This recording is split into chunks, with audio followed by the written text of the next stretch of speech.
It is a truth, universally acknowledged, that a destiny of grand proportions seldom chooses to rest upon sheets of silk. It prefers, by some perverse irony of providence, the rotting floorboards of a shack where the wind enters without leave. Tupelo, in the autumn of its desolation, was no city of promise. It was an epic of misfortune, etched into the red gumbo of Mississippi. The economy was a rigged scale, where the weight of cotton dictated the soul's worth. Vernon Presley walked under the shadow of a $4 shame, his wrists marked by iron, for a mere documentary misfortune. Yet, the boy was an ancient sentence of survival. He walked on cardboard soles, carrying upon his back the silence of a twin brother, whom the earth reclaimed before his first breath. He did not seek the crown for vanity, but for necessity. He stole the fire of the blues from the forbidden borders of shake rag to ignite his own melancholy.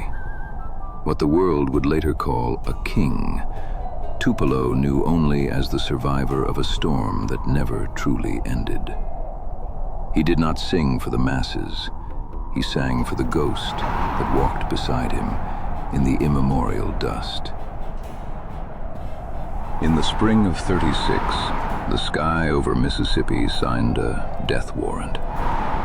It turned a shade of violet, so deep, so unnatural, it looked like an unhealed wound on the very skin of the world.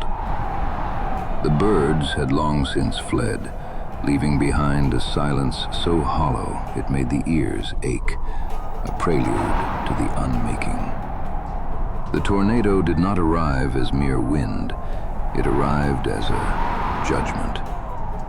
A gray leviathan, an ancient colossus of timber and grit, grinding the fragile bones of the ridge into the red gumbo clay. It moved with the mechanical indifference of 1,000 freight trains, tearing through the shotgun houses of East Tupelo as if they were nothing but prayers made of matchsticks. The child, barely a toddler, huddled in the damp dark, breathing the scent of wet pine and the sharp, metallic, iron smell of fear. He felt the earth shiver. He heard the sky scream, while above him, the world was being flayed alive. While the storm claimed the souls of 200 neighbors, stacking them in the town squares like winter timber, it passed him by. It left his cradle standing amidst a landscape of wreckage and ghosts. It is a bitter providence to be spared by such a monster. He did not emerge from that debris as a mere boy. He emerged as a debt, a survivor, destined to carry the shattered echoes of the dead, the rhythm of the wind, and the silence of the ridge in every note he would ever sing. He was the voice the storm forgot to take, until the day the dust reclaims him too. But the stillness that follows a leviathan is a deceptive thing. It is a truth universally acknowledged that once the sky has finished its unmaking, the world of men arrives to pick through the bones. The child had survived the fire and the wind, but he was about to learn that the ink on a ledger can be more lethal than a funnel cloud. For in a land where the soil is owned by the few, a man's survival is often considered a theft. In the winter of '38, a destiny was severed by the stroke of a fountain pen. Vernon Presley, a man whose only distressor was the sweat of his brow, altered a check for a mere $4. A pittance, a documentary infortunio, yet enough to bring the iron. The law did not arrive with a siren. It arrived with the sound of heavy boots squelching in the red gumbo mud. The child watched from the tall weeds, seeing the only pillar of his world shackled and led away to the Parchman farm, that grey altar of southern suffering. They were no longer neighbours. They were ghosts, nomads of the ridge, sleeping on the cold charity of kin, walking on cardboard soles that soaked up the bitterness of the earth.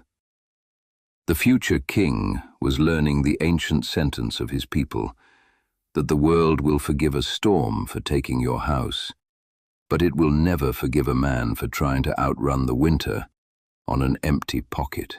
But where the law leaves a vacuum, a different kind of authority moves in. It is a truth universally acknowledged that when a boy is robbed of a father, he will seek a frequency, a vibration that can shake the very foundations of the Mississippi mud. He did not find his sanctuary in the cold, polite music halls of the rich. He found it where the pavement ended and the shake rag dust began. At the Tupelo hardware store, his mother had denied him a rifle, handing him a $7 guitar instead. A consolation prize for a boy not allowed to shoot, but he learned to kill with a cord. He sat in the no man's land at midnight, a scrawny ghost listening to the shadows. On one side, the First Assembly moan, where the saints rolled in the aisles, their bodies possessed by a holy thunder that wasn't sung, it was exorcised. On the other side, the juke joints of Shake Rag, where the blues didn't just play, they bled. Under the tutelage of Mississippi Slim, he learned the destrezza of the outcast. He learned that a song is just an infortunio, a documentary of pain set to the rhythm of a work gang's axe. He stole the fire from both altars, a forbidden alchemy of gospel wail and delta grit. He pressed his thin fingers till the rusted wire strings bit deep into the bone, trying to find a note loud enough, a scream sharp enough to reach Jesse, deep under the red gumbo clay. He wasn't looking for a crown of gold. He was looking for a way to breathe for the brother who never could. What the world would later call a king, Tupelo knew only as the boy who stole the breath of the ridge. What you are about to hear is not a show. It is the sound of an ancient sentence finally being served by a survivor born in the wreckage. But a fire stolen from the shadows cannot be contained by the silence of a dying ridge. It is a truth universally acknowledged that when a boy finally finds his voice, the land that birthed him will often try to starve him out. The child had survived the wind, he had survived the iron, and he had stolen the holy thunder. But in the winter of '48, the policy of the ridge dictated an exodus. Vernon Presley steered a rusted '37 Plymouth, a beast of burden held together by spit and desperation. The trunk was a mountain of cardboard, carrying the debris of a broken decade. Gladys sat in the front, her eyes fixed on the Priceville Ridge, where the earth held the only thing they couldn't pack, the small, unmarked grave of Jesse Guerin. To leave the mud was to leave the ghost, and that is a debt that never stops collecting interest.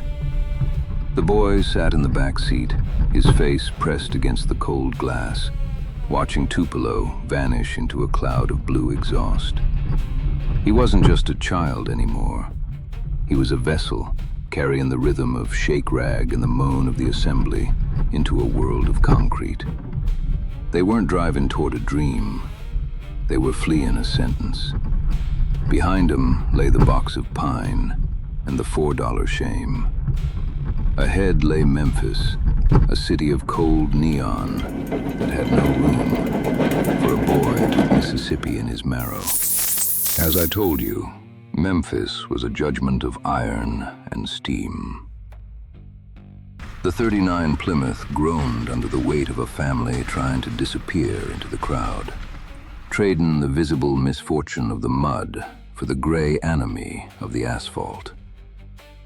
They found sanctuary in a boarding house on Washington Street, where the air had the thickness of boiled cabbage and ill-kept secrets. 3 souls confined to a single room, where the peeling wallpaper looked like the map of a country that didn't want 'em. Vernon brought the factory home in his pores, the acidic scent of solvent and the sweat of a man working 10 hours just to be invisible. He didn't see glory. He sought the right not to be noticed by the sheriff or by Providence. But at night, the boy heard the stifled weeping of his mother, and it was in that cramped cubicle that he signed a silent pact.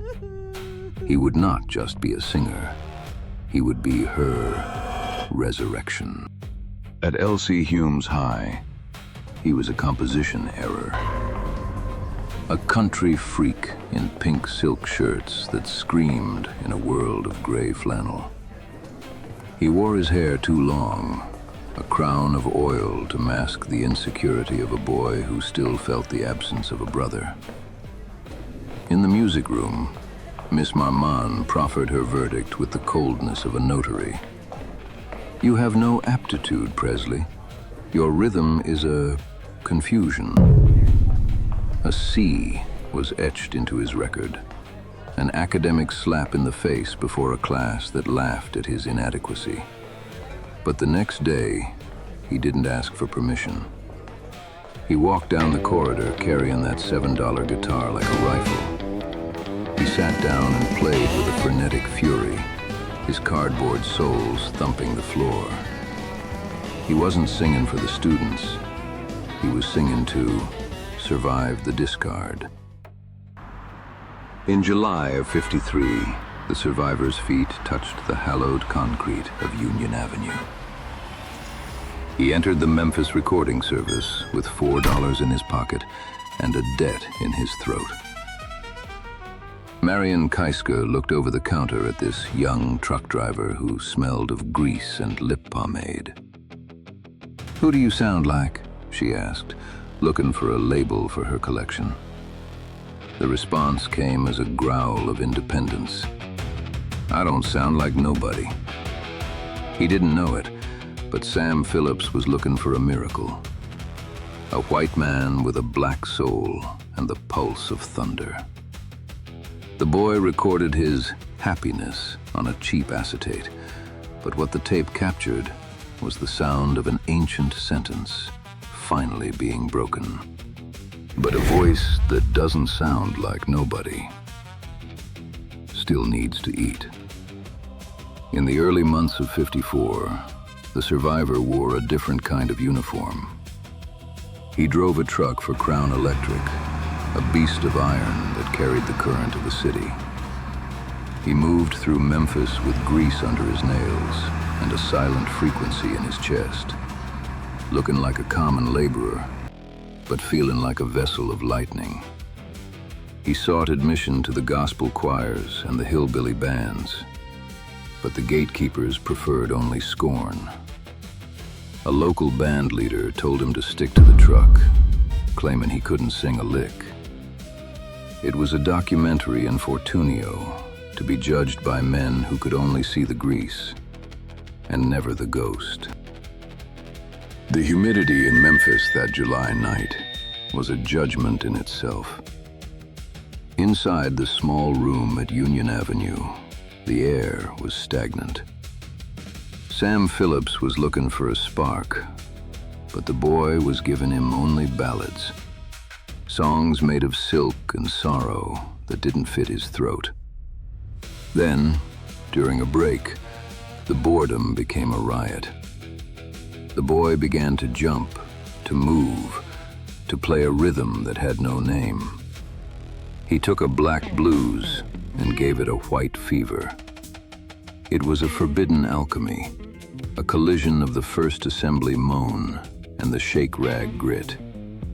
Sam Phillips stuck his head out from the booth, his eyes wide with the realization that the ancient sentence had finally been served. It wasn't just a record, it was an unmaking of the world. The phones at WHBQ rang until they smoked. But the callers weren't seeking a name, they were seeking a pedigree. What high school did he go to, they asked. A coded prayer for a land divided by blood. Desperate to know if this holy thunder came from the mud or the marble. The boy sat in the studio in his grease-stained work clothes, trembling like he was back in the eye of the 36 storm.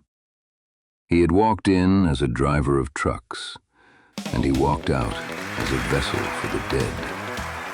He had finally found a note loud enough to reach the red clay of Tupelo. The cardboard souls were gone, but the sentence was just beginning. He had taken the fire, and he had turned the entire world into a ridge. All right. Elvis has left the building. I told you absolutely straight up to this point, you know that. He has left the building. He left the stage and went out the back with the policeman, and he is now gone from the building.